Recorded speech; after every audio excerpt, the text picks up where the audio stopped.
As contingent recruiters, we are often faced with pulling job orders that sometimes aren't the most qualified or the ideal to work on. But yet we all have a criteria that we kind of gather along the way that we can evaluate what is worth our time, especially as contingent recruiters.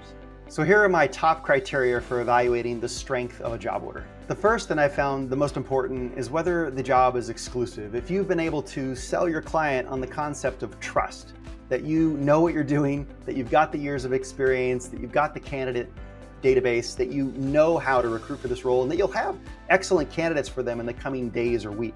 And also, you don't get what you don't ask for. So even with a new client, asking for exclusivity can kind of be intimidating.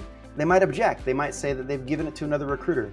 I often even say, why don't you put that on hold with them and just give me a shot for a week? Half the time I say that, I get a yes, but then I have to perform. So the most important is exclusivity. The other criteria I look at is company culture and opportunity for the candidate.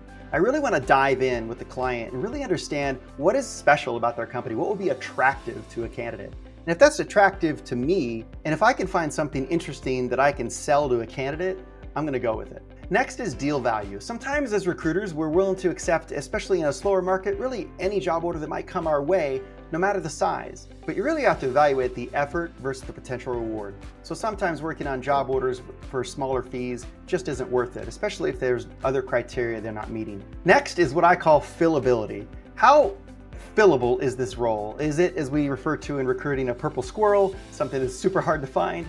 Or is it something that we actually can fill, and maybe even rather quickly, given the fact that we pre-recruit to a specialized matrix of candidates already? Next is the quantity of positions. It's one thing if I get one job order for one position with one skill set, but what if I have another client who gives me a similar job order for the same skill set, but maybe it's multiple positions? The effort and reward I'm going to get on that is going to be huge. So I'm going to prioritize clients who give me multiple job orders over one. And last is urgency.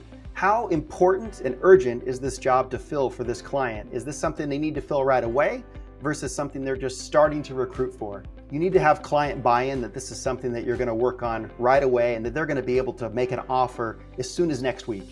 So setting expectations with the client in terms of timeline is super important. When I evaluate all of these criteria together for a job order, I can really better evaluate whether or not it's a good use of time, and more importantly, as I prioritize it against other job orders, because as recruiters, we often have multiple opportunities to work on.